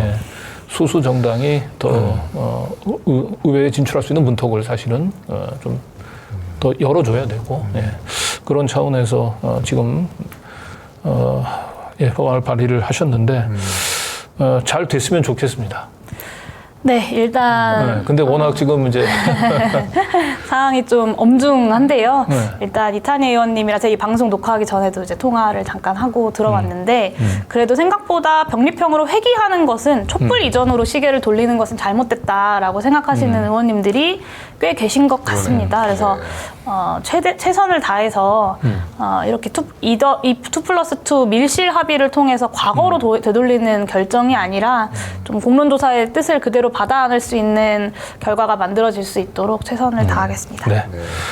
자, 여기서 이제 저희 이제 광고 들어가기 전에 광고 타임 들어가기 전에 이제 용 의원님은 이제 또 의정 또 활동 또 바쁜 일정이 있으셔가지고 우리가 보내드려야 되는데 힘들게 여기 여의도에서 우리 남양주 별내까지 찾아오셨는데 마지막으로 저희 시청자분들에게 당부의 말씀 좀 부탁드리도록 하겠습니다. 네, 시청자분들 요즘 참 마음이 힘드시죠? 저도 지난 한 주가 정말 좀 힘든 주간이었고 이번 주는 좀 나을까 하면서 시작을 했는데 여전히 좀 쉽지 않은 것 같습니다. 정말 좀 어려운 시기를 우리가 보내고 있다고 생각하고 제가 박근혜 대통령 때 와, 정말 이런 정권이 다 있나라고 생각했는데 아무리 그래도 촛불 이후에 탄생한 정부인데 그렇게까지 퇴행하진 않겠지. 왜냐하면 촛불 이후에 대한민국이 국민들과 함께 쌓아온 시간들과 그 믿음과 개혁 과제들이 있었기 때문에 이렇게 단시간 내에 빠르게 퇴행할 것이라고는 생각을 못했는데 아주 놀라운 퇴행의 속도를 목격하고 있습니다. 그래서 다음 정말로 국회의 역할이 윤석열 정부랑 어떻게 잘 싸우고 이 퇴행을 막는 것 그리고 더 나아가서 다시 개혁의 불씨를 지필 수 있는가 이것들이 이제 되게 중요한 과제라고 생각하고 다음 총선까지 그 반 윤석열 이 퇴행을 막는 연대 연합들을 잘 만들어가는 것이 또 중요한 과제라고 생각합니다. 그래서 기본소득당이 좀 계속해서 그런 이야기들을 하면서 이 윤석열 정부의 퇴행을 막는 민주개혁 진영의 어떤 연대와 연합을 잘 만들어 보고 싶다는 말씀을 좀 드리고 싶고요. 오늘 이제 아까도 일당 300 이런 말씀 해주셨는데 정말로 좀 의정활동을 하면서 들을 수 있는 최고의 어떤 영광이라고 생각하고 그 여러분 많은 국민분들과 또 지지해주시는 분들이 붙여주신 그 이름에 실망시키지 않도록 최선을 다하는 용해인과 기본소득당이 되겠습니다. 앞으로도 많이 관심 가져주시고 응원해주시면 감사하겠습니다. 고맙습니다. 네, 용 의원님 수고하셨습니다. 네, 저도 우리 용 의원님 보내면서 우리 용해인 의원님을 우리 민들레 지면에서만이 아니라 국회에서 더욱더 오랫동안 좀 보고 싶고요. 우리가 흔히 이제 어떤 사람에 대해서 칭찬을 할 때 쓰는 사람이 똑바르다라고 하잖아요. 똑바르다, 똑똑하고 바르다. 근데 저는 그 말을 스스로 바꾸고 싶어요. 사실은 똑똑하기 전에 먼저 바르고 나서 똑똑해야 그래야 저는 맞다고 보는데 이 바르고 똑똑한 똑바르다의 하나의 모범을 좀 본 것 같아요. 그래서 똑바른 정치인, 똑바른 청년 어떤 그런 모습을 참 볼 수 있어서 오늘 아주 참 좋았습니다. 네. 자, 앞으로도 국회에서 계속 산소와 같은 역할을 해주시기 바랍니다. 네, 오늘 열심히 수고하셨습니다. 하겠습니다. 감사합니다. 네. 시민이 만드는 사회 공익 채널 시민언론 더 탐사 다시 시작합니다. 더 탐사를 응원하는 가장 스마트한 방법. 쇼핑이 후원이다. 더 탐사몰. 하지 마요. 쇼핑이 후원이다. 쇼핑이 후원이다. 더 탐사몰.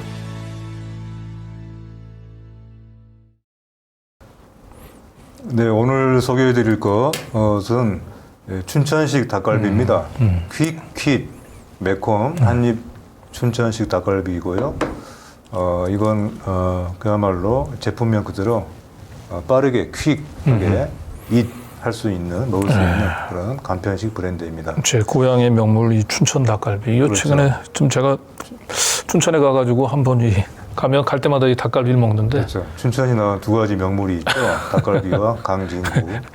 근데 요즘 참 시간이 없어가지고 요 가까운 지척에 두고도 춘천을 못 갑니다만 대신 한번 요 춘천시 닭갈비 먹으면 고향의 맛을 한번 느껴보겠습니다. 네.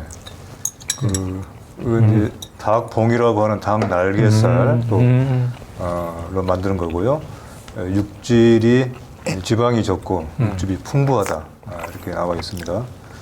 그 뼈가 없이 순살로만 되어 있어서 그야말로 이름 그대로 매콤하게 한 입 그대로 먹을 수 있고요. 국내산 생양파를 사용한 맛깔나는 태양초 고추장 양념으로 되어 있습니다.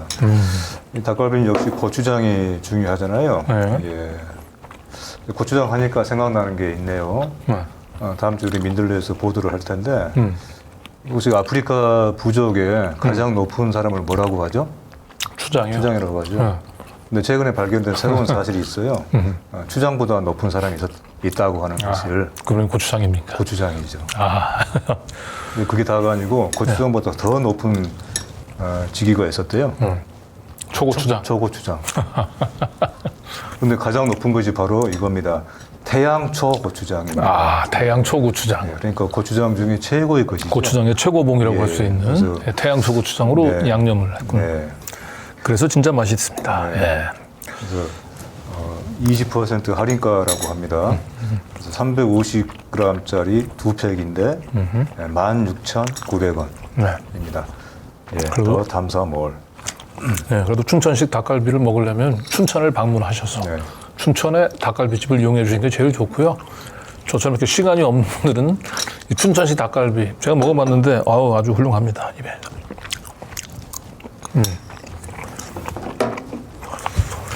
자, 그럼 이제 광고 넘어가고 계속 한번 진행해 볼까요? 네.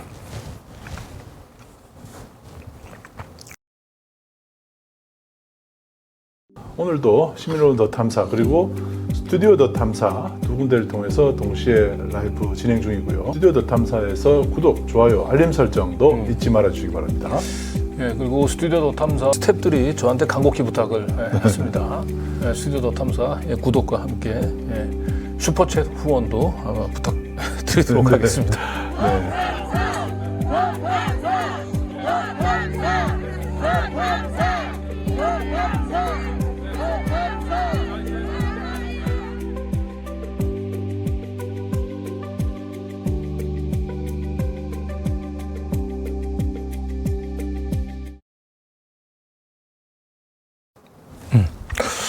네, 홍범도 그 형상 그 이전 이번 주에 이제 최대 이슈인데요. 그 이 이슈 때문에 의문의 일패를 당한 분이 있어요.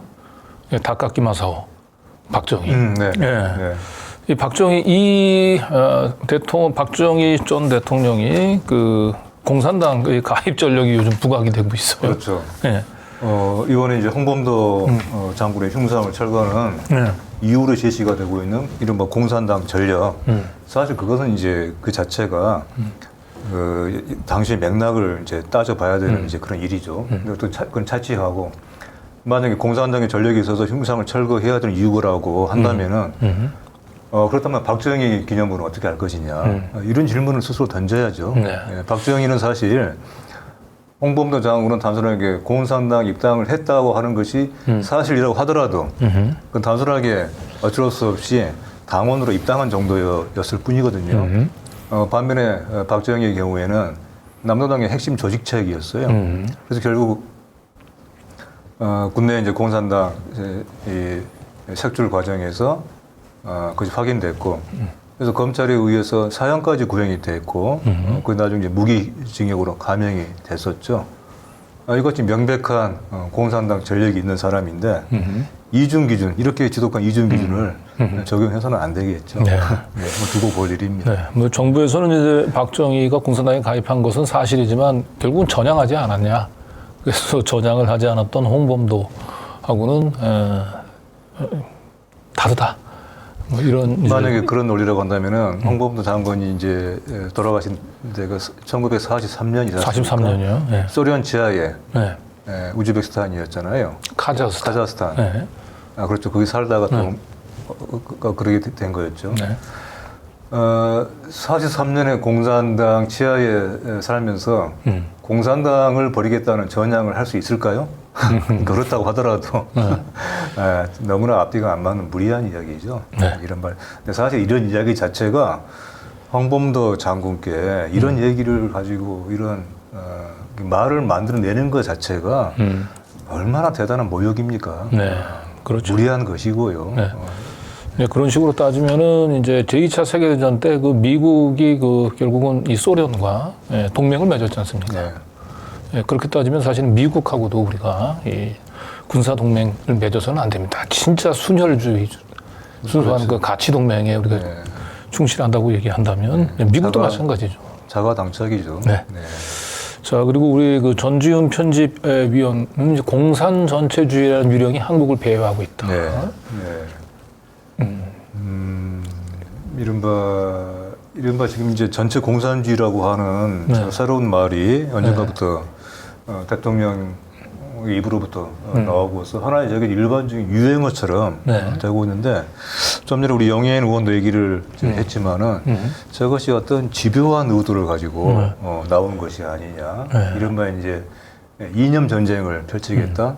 이념 전쟁이라고 하는 이름으로 반대파 그리고 야당 그리고 자기 지지층의 집결, 총선을 앞두고의 어떤 확실한 총선을 대비한 전략 이런 여러 가지가 제가 어떤 아주 그 저급한 이념 전쟁으로 나타나고 있고 그 와중에 등장한 것이 바로 이제 전체 공산 전체주의인데 결국 저것은 기득권 카르텔의 자기 기득권 지키기라고 하는 것이고 여기서 근데 유의해야 될 것은 우리 전지훈 편집위원 얘기하는 것은 그렇습니다. 이 제3의 어떤 방관자들 그리고 이런 어떤 대립과 갈등을 내심 자기의 어떤 그 이득으로 돌아올 것을 기대하면서 즐기는 사람들 그런 사람들이야말로 정말 이거는 오산이다. 지금 우리에게 필요한 것은 이같이 명백하게 잘못된 얘기를 퍼뜨리는 것에 대해서 반대하고 연대하는 것이다. 이런 얘기를 하고 있죠. 네. 자, 그리고 좀 최근에도 우리 박정은 그 대령, 우리 최수근 그 상병에 대한 죽음의 원인을 밝히는 과정에서 임성근 해병 그 1사단장도 이제 그 과실 치사 혐의로 이제 수사 의뢰를 하려고 했던 걸 이제 윤석열 대통령이 그 사실을 듣고 대노했다. 그래서 결국은 박정은 대령에 대한 이제 그 수사 외압이 이제 그 가해지게 된 그 근본적인 원인에 결국은 이제 윤석열 대통령의 이 임성근 해병하고의 각별한 인연 이 부분들이 다시 지금 그렇습니다. 조명을 받고 있죠. 네, 젊은 해병대 장병의 죽음에 책임을 져야 되는 가장 대표적인 인물 중에 하나가 바로 그 부대장이잖아요. 사단장인데 그 사단장을 보호하는 뭔가 이제 보이지 않는 강력한 손이 뒤에 있다. 근데 그것이 우리가 이제 추정을 했지만은 결국 그게 지금 박정훈 대령의 어떤 진술 조서를 통해서 드러나고 있는 거지 않습니까? 그렇다면 왜 해병 1사단장이 이같이 특별한 비호를 받고 있는 거 하는 것에 수수께끼가 지금 여기 있는 것이죠. 기억하시겠지만은 작년에 수해 때 그때 대통령이 또 많은 또 납득을 할 수 없는 그런 말들을 많이 했지 않습니까? 마치 남해를 보듯이 하고 폭우가 쏟아지는 것을 보면서 퇴근을 하고 이런 얘기를 해서 사람들을 아주 어처구니 없게 했는데 그 3명의 목숨을 앗아갔던 그 신림동 그 반지하방에서 그 앞에서 오세훈 서울시장하고 함께 뭐 무치 신기한 그렇습니다. 구경을 하듯이 구경을 하러 온 사람처럼 이제 그렇게 이제 여론의 질타를 받고 있을 때 바로 궁지에 몰린 대통령과 정부를 구해 주는데 상당한 공을 세운 사람이 바로 임성근 당시 해병 1사단장이었고 그때 왜 포항에서의 장갑차를 동원한 수해 활약상에 상당히 많이 관심을 모았죠. 그래서 대통령이 어찌나 고마웠던지 뭐 통화는 물론이고 직접 포항까지 내려가서 방문까지 했었죠. 네. 이런 아주 상당한 어떤 그 미담이 저는 거의 미담이 예. 지금과 같은 이번에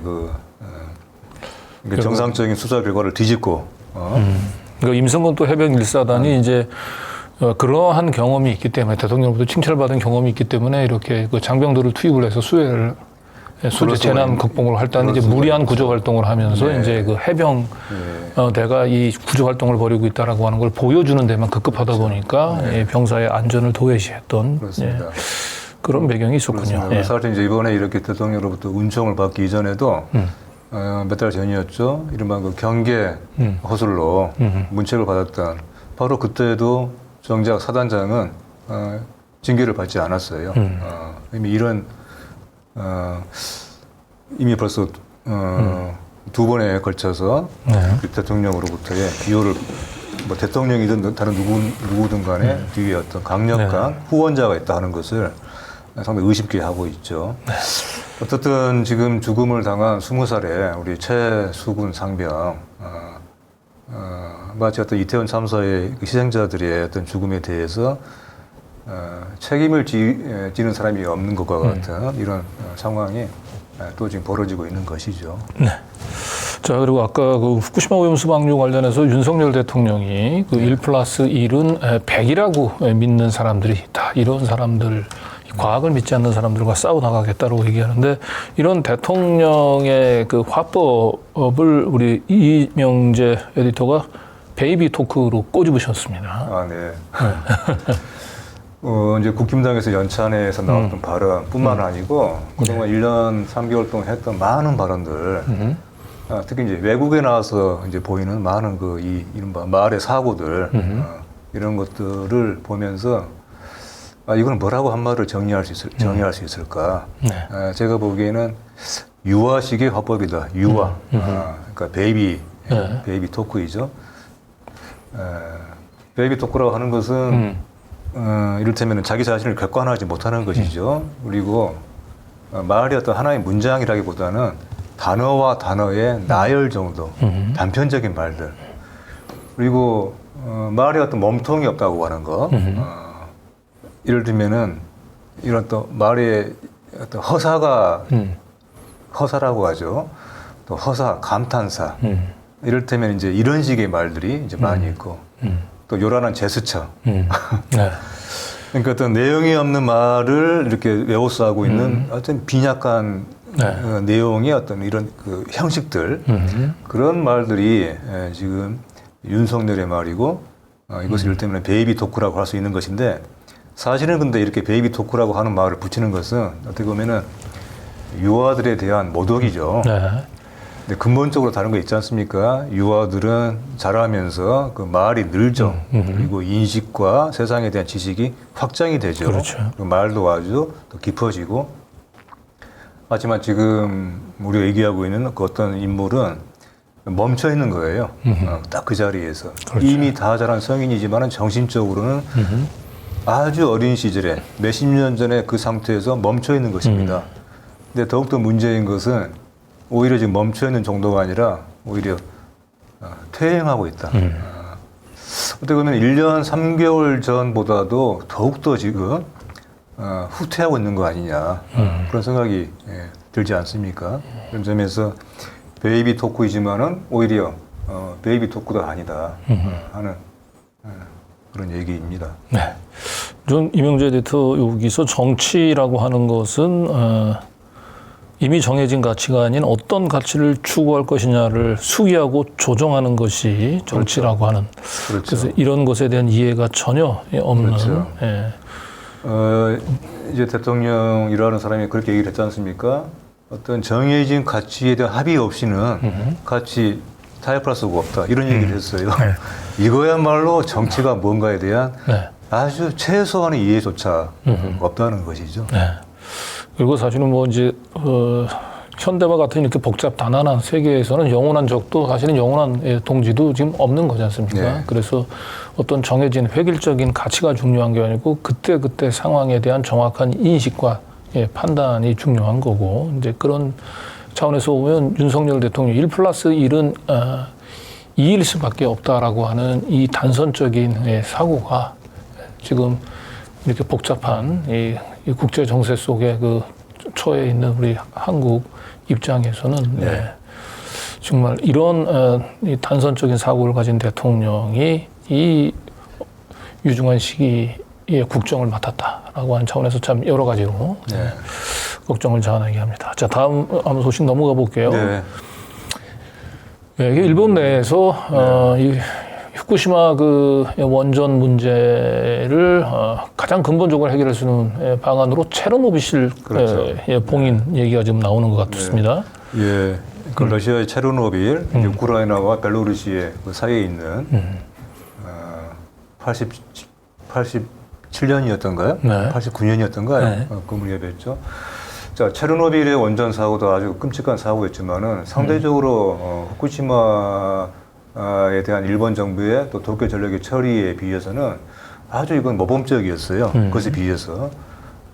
이제 그 대표적인 것이 바로 원자로 전체를 콘크리트로 봉인을 한 것이었죠. 네. 밀폐를 한 것이었죠. 그래서 이제 그나마 어떤 그 주변국에 대한 피해를 최소화한 것으로 지금 나타나고 있는 것인데, 자, 바로 저 같은 방식을 쓰면은 된다는 것입니다.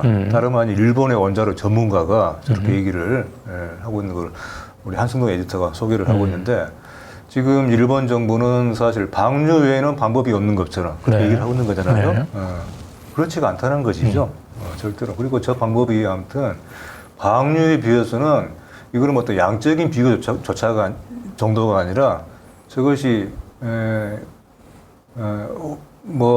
그러니까 근본적인 어떤 그야말로 오염 자체를 막는 건 아니지만은 지금 우리가 선택할 수 있는 최선의 방식이고 또 저것이 결코 비용이라든가 다른 이런 현실적인 그런 부담에서도 그야말로 해양 투기에 비해서 결코 여러 가지를 종합해 볼 때 비효율적이거나 비싼 방식이 아니다 하는 저런 얘기를 일본 내에서 지금 하고 있는 것이죠. 네. 자, 그리고 다음, 이거는 저희 뭐 더탐사에서도 한번 확인했습니다만은 하필이면 이 경술국치일에 저게 이제 하필인 것인지 아니면은 아주 정교하게 계획된 것인지 사실 그걸 따져봐야 됩니다. 저걸 그냥 모르고 저 날짜를 택했다 하는 것도 문제일 것이고, 혹시라도 만약에 일본에서 치밀하게 다른 날도 아니라 8월 29일 경술 국치일을 택했다고 하는 것을 우리가 따랐다 한다면은 그거는 더더욱이나 용납이 안 되는 일이죠. 근데 이미 근데 사실 한 번에 저 전력이 있잖아요. 지난 2월에도 다케시마의 날에 또 훈련을 한 전력이 있어서 이걸 단순하게 우연으로 봐야 될까에 대해서 상당한 의문이 들죠. 네, 그래서 이런 우리 가운데 최백은 교수님이 차라리 이제 이런 윤석열과 같은 정부라고 얘기한다면 차라리 정부를 버리는 게 낫지 않겠냐 이런 칼럼을 쓰셨네요. 그렇습니다. 우리 최백은 교수님의 이 민들레 칼럼의 이런 그 논조가 점점 더 조금 세지고 있어요. 근데 참 그럴 수밖에 없는 게 아무리 이걸 뭐 자제하고 이렇게 절제하려고 하더라도 그렇게 될 수가 없지 않습니까? 그래서 이제 정부를 버리자라고 하는 것인데, 사실 지금 우리 한국에 정부다운 정부가 있는 건가요? 그렇게 생각하는 게 많은 국민들의 지금 심정일 텐데요. 그런 말이 있잖아요. 뭔가가 존재하는 것이 오히려 그것의 부존재를 보여준다라고 하는 말이 있지 않습니까? 지금이 바로 그런 경우 아니겠습니까? 뭔가 정부의 이름으로 뭔가 일을 하면 할수록 오히려 이것이 과연 이것이 정부인가에 대한 의문을 낳고 있는 상황이죠. 그런 점에서 어떻게 본다면은 지금은 차라리 무정부 상태인 것이 낫다라고 하는 말이 나올 만하다고 보고요. 그래서 우리 최백은 교수님의 말도 바로 그런 이런 정부는 도저히 우리가 용납할 수가 없고 인정할 수가 없다. 차라리 국민의 안전을 위해서라도 정부를 버려야 된다 하는 얘기를 하고 계시죠. 자, 자, 이렇게 해서 저희가 이제 이 지난 한 주 주요한 이제 현안들은 다 살펴봤는데요. 우리 2주 전에 얘기를 했던 것 같은데 우리 그 박원순 전 서울시장의 그 다큐멘터리 영화가 아직도 지금 개봉 일정을 못 잡고 있는 것 같습니다. 그렇습니다. 바로 이제 28일, 28일에 박원순 다큐 첫 변론에 대한 상영 금지 가처분에 대한 신문 기일이 있었어요. 그래서 이제 법정에서 신청인과 또 이 영화 제작진 간에 이제 공방이 있었죠. 다음 달 5일에 이제 2차 또 신문을 벌이고 그러면 아마 뭐 9월 15일 전에는 결정이 나올 것으로 그렇게 예상이 되고 있습니다. 그런데 사실 첫 변론은 일단은 이른바 이제 박원순 시장의 이른바 성희롱 사건에 대한 그 진실을 다루는 다큐지만 하지만 또 전적으로 그렇지는 않습니다. 이것은 박원순이라고 하는 사람의 우리 한국의 어떤 서울시장으로서 또 우리 사회의 혁신과 변화를 수십 년에 걸쳐서 시민들과 함께 벌려온 사람에 대한 그 인생에 대한 삶에 대한 그것도 기록이기도 하거든요. 저는 저 첫 변론 다큐를 막아서는 안 되는 더욱 큰 이유가 거기에 있다고 봐요. 어떻게 보면 지금 박원순 시장에 관한 기록은 일절 볼 수가 없어요. 지금 가는 그 인터넷 포털에 들어가서 박원순 시장이라고 하는 이름으로 뭔가를 기사를 검색하려고 해도 볼 수가 없습니다. 이것은 박원순이라고 하는 사람에 대한 어떤 그 말소일 뿐만 아니라 그 기간 동안에 서울 시민들의 삶의 일부의 말소예요. 그리고 서울시가 어떤 하나의 한국의 서울로서 대도시로서 어떤 성장과 발전, 모색을 했는지 그 기록이 그 9년간의 기록에 담겨 있는 것이거든요. 이것이 지금 전적으로 막혀 있죠. 자, 그 막혀 있는 기록, 밀봉된 기록을 해제를 해야 됩니다. 그래야 우리가 우리 서울에 대해서 제대로 얘기할 수가 있는 것이죠. 그런 점에서라도 이 첫 변론, 그야말로 첫 변론입니다. 처음으로 제대로 질문을 던지려고 하는 것이죠. 이 첫 변론의 다큐를 막아서는 안 되는 보다 더 큰 이유가 있다 하는 얘기를 좀 하고 싶습니다. 그럼 당연히 상영금지 가처분 받아들여지지 않을 거라고 보고 또 그래야 한다고 생각합니다. 이게 가처분 심리는 보통 이제 그 한 번 열리고 끝내는데 지금 이제 두 번씩이나 아마 가처분 심리가 열리는 걸 봐서는 법원도 이 사안은 굉장히 좀 신중하게 좀 보고 있는 것 같습니다. 그래서 이 박원순 시장의 첫 변론이라고 한 이 다큐멘터리 힘들게 2년 가까이 공들여서 만들어진 이 다큐멘터리가 세상에 초선을 보여서 제대로 된 박원순 시장에 대한 평가가 이루어질 수 있도록 그런 공론이 조성될 수 있도록 많은 힘을 모아주셨으면 좋겠습니다. 자, 다음은 우리 민들레에서 만든 첫 출판 책인데요. 책이 나왔을 때 여기서 한번 소개를 해드렸는데요. 며칠 전에 들어온 이제 저 책을 읽은 어느 독자분의 리뷰가 인상적이어서 한번 저렇게 좀 소개를 해드리려고 합니다.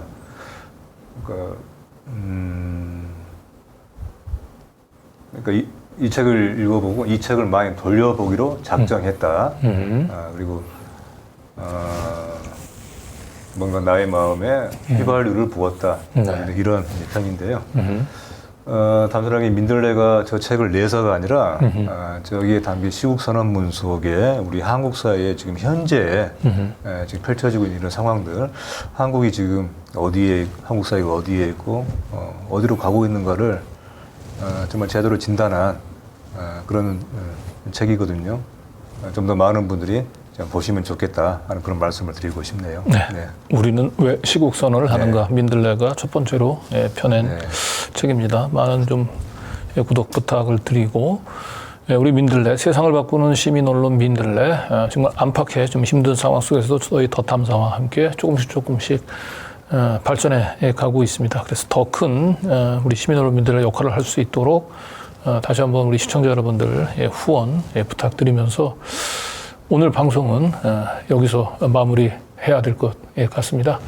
이명기 대표님 수고하셨고요. 우리는 또 다음 주에 또 이 시간대 찾아뵙고 인사를 드리도록 하겠습니다. 장시간 시청해 주셔서 감사합니다. 고맙습니다.